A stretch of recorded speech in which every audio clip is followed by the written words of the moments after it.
부유층이 원화 자산을 매각하고 달러나 금으로 이동할 때 그들이 가장 눈여겨보는 또 다른 핵심 지표는 바로 에너지와 식량 자급률입니다. 인구 소멸 국가에서 통화 가치가 하락하면 가장 먼저 덮쳐오는 재앙은 수입 물가의 폭등입니다. 대한민국은 에너지와 식량의 대부분을 해외에 의존하는 전형적인 구조를 가지고 있습니다. 원화 가치가 떨어지면 우리가 매일 소비하는 전기, 가스, 식재료의 가격은 통제 불능 상태로 치솟게 됩니다. 부유층은 단순히 환율 차익을 노리는 것이 아니라 원화 가치 하락으로 인해 국내 실질 구매력이 파괴될 때 자신의 삶의 질을 방어할 수 있는 달러 구매력을 확보하려는 것입니다. 그들은 알고 있습니다. 인구가 줄어 국가 펀더멘털이 약화된 상황에서 발생하는 환율 위기는 과거 IMF 당시처럼 금방 회복되는 일시적 충격이 아님을 말이죠. 그것은 장기적이고 만성적인 고물가 환경, 즉 스태그플레이션의 늪으로 우리를 인도할 것입니다. 부유층이 해외 우량 기업의 주식을 보유하거나 금 실물을 보관하는 이유는 화폐라는 종이 조각이 신뢰를 잃더라도 전 세계 어디서든 가치를 인정받는 범용적 교환 가치를 쥐고 있기 위해서입니다. 반면 대부분의 서민은 자산의 90% 이상이 원화와 국내 부동산에 묶여 있습니다. 통화 가치가 하락하면 가만히 앉아 있어도 자산의 국제적 가치가 반토막 나는 상황을 맞이하게 됩니다. 0.7이라는 숫자가 만드는 환율의 폭풍은 우리 주머니 속의 만원권 지폐를 휴지 조각으로 만들 수 있는 파괴력을 가졌습니다. 부유층은 이미 이 시나리오에 대비해 자산의 경제적 국적을 세탁하고 있습니다. 그들이 해외 부동산이나 글로벌 배당주에 집중하는 것은 국내 경제가 멈춰서더라도 해외에서 유입되는 달러 현금 흐름을 통해 국내의 고물가 파고를 넘기 위함입니다. 국가 시스템이 개인의 구매력을 지켜주지 못하는 시대, 부유층의 투자 지도는 이미 한반도를 벗어나 전 세계로 뻗어나가고 있습니다. 이것은 선택의 문제가 아니라 다가올 화폐 재앙으로부터 살아남기 위한 그들만의 치열한 생존 원칙입니다. 부유층이 시장의 변화를 감지할 때 가장 민감하게 반응하는 또 다른 신호는 자본의 탈출 속도입니다. 자본은 물과 같아서 조금이라도 더 높은 수익과 안전한 곳을 향해 흐르기 마련입니다. 인구 구조의 붕괴가 명확해진 시점에서 대한민국이라는 시장의 매력도가 떨어지면 외국인 투자자뿐만 아니라 국내의 큰 손들 역시 자금을 국외로 유출시키기 시작합니다. 이때 발생하는 현상이 바로 국내 금융시장의 유동성 고갈입니다. 부유층은 단순히 환율이 오르는 것을 걱정하는 것이 아니라 국내 금융 시스템 내에서 자산을 현금화하고 싶어도 사줄 사람이 없거나 거래가 마비되는 상황, 즉 마켓 락업의 시나리오를 가장 두려워합니다. 1997년 IMF 외환위기 당시 우리가 겪었던 고통은 일시적인 달러 부족이었지만 앞으로 다가올 위기는 국내 원화 자산 자체에 대한 수요가 영구적으로 사라지는 구조적 침체입니다. 부유층은 이러한 상황에서 국내 은행에 예치된 예금조차 안전하지 않을 수 있다는 전제하에 움직입니다. 국가 부채가 임계치를 넘어서고 통화 가치가 급락할 때 정부가 자본 유출을 막기 위해 외환 통제나 인출 제한 같은 극단적인 조치를 취했던 사례들을 그들은 역사 속에서 수없이 목격했기 때문입니다. 아르헨티나와 베네수엘라에서 벌어졌던 일들이 대한민국에서는 일어나지 않을 것이라는 막연한 낙관론을 그들은 믿지 않습니다. 0.7이라는 숫자가 가져올 세수 결손을 메우기 위해 정부가 개인의 자산에 손을 대거나 비상식적인 증세를 단행하기 전에 그들은 이미 자본의 국적을 옮겨놓고 있습니다. 그들이 자산의 상당 부분을 해외 신탁이나 글로벌 자산운용사의 관리하에 두는 이유는 위기 시에 국가 권력이 미치지 않는 곳에 자신들의 생존 자금을 배치하기 위함입니다. 결국 통화 가치의 하락은 단순한 환율의 문제가 아니라 국가와 개인 간의 신뢰 계약이 파기되는 과정입니다. 부유층은 그 계약이 파기되기 전에 가장 먼저 배에서 뛰어내릴 준비를 마친 이들입니다. 우리가 원화 예금의 이자율에 1위 1비할 때는 그들은 이미 자산의 물리적, 법적 안전지대를 구축하는 데 모든 역량을 집중하고 있습니다. 부유층이 부동산 중심의 자산 구조에서 탈출하여 눈을 돌리는 곳은 역설적으로 생산성이 검증된 글로벌 기술 자본입니다.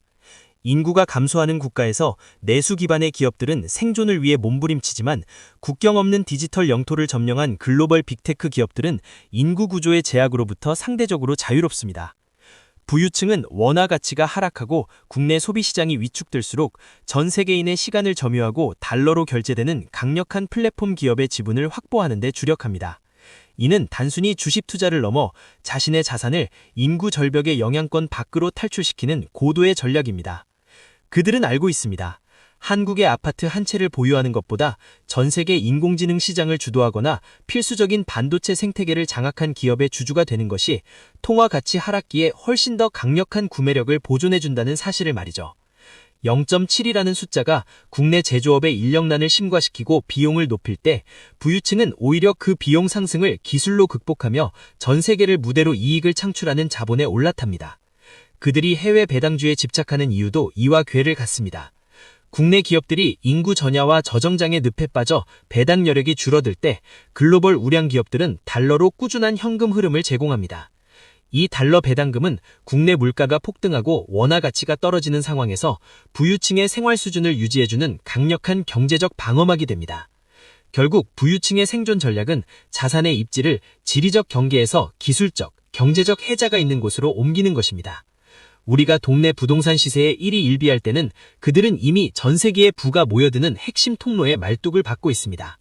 화폐 가치가 하락할 때 가장 먼저 증발하는 것은 내수용 자산이며 끝까지 살아남는 것은 글로벌 통용 자산이라는 사실을 그들은 실전 투자를 통해 증명하고 있습니다.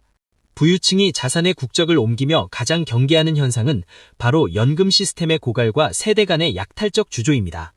인구 구조의 붕괴는 필연적으로 공적연금의 파산을 불러옵니다. 0.7이라는 숫자는 현재의 젊은 세대가 노년층의 부양 비용을 감당할 수 없다는 것을 통계적으로 확증합니다. 정부가 연금 고갈을 막기 위해 보험료율을 올리고 수령 시기를 늦추는 것은 시간 벌기에 불과하며 종국에는 부족한 재원을 메우기 위해 화폐를 증발시키거나 자산가들에게 가혹한 세금을 부과할 수밖에 없습니다. 부유층은 국가가 약속한 연금이 사실상 폰지 사기와 유사한 구조로 변질되고 있음을 냉정하게 직시합니다. 그들이 국가 시스템에 의존하지 않고 스스로 사적 연금 체계를 구축하는 이유가 여기 있습니다. 그들은 원화로 지급되는 불확실한 미래의 연금 대신 지금 당장 달러 수익을 창출하는 자산을 확보하는 데 주력합니다. 이미 해외에서는 인구 고령화 국가의 국채나 연금 시스템에 의구심을 품은 자본들이 탈출하는 현상이 목격되고 있습니다. 부유층은 대한민국 정부가 세수 결손을 막기 위해 부동산 보유세를 강화하거나 상속 및 증여세를 높이는 방식으로 부의 재분배를 강제할 가능성을 상시 염두에 둡니다. 따라서 그들은 자산을 합법적으로 해외로 이전하거나 자녀들에게 원화가 아닌 외화 자산을 물려주는 방식을 선호합니다.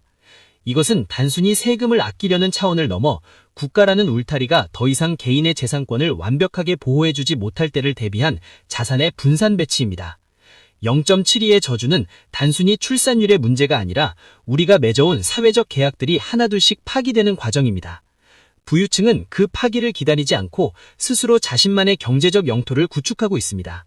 국가가 국민의 노후를 책임질 수 없다는 냉혹한 진실이 상식이 되는 순간 개인의 생존력은 그가 가진 자산의 국적과 유동성에 의해 결정될 것입니다. 부유층이 시스템의 붕괴를 예견하며 마지막으로 점검하는 것은 사회적 자본의 해체와 치안 리스크입니다. 인구 소멸과 양극화가 극에 달한 국가들에서 공통적으로 나타나는 현상은 공동체의 붕괴와 그로 인한 범죄율의 상승, 그리고 행정 서비스의 질적 저하입니다.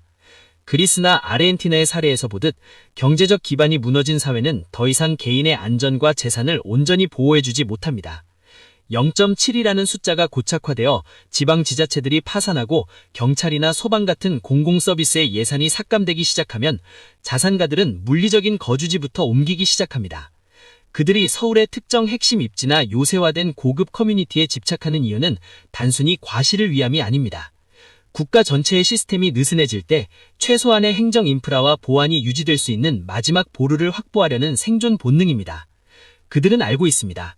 경제적 재앙은 반드시 사회적 혼란을 동반하며 그 혼란의 시기에 가장 먼저 공격받는 것은 눈에 보이는 물리적 자산이라는 사실을 말이죠.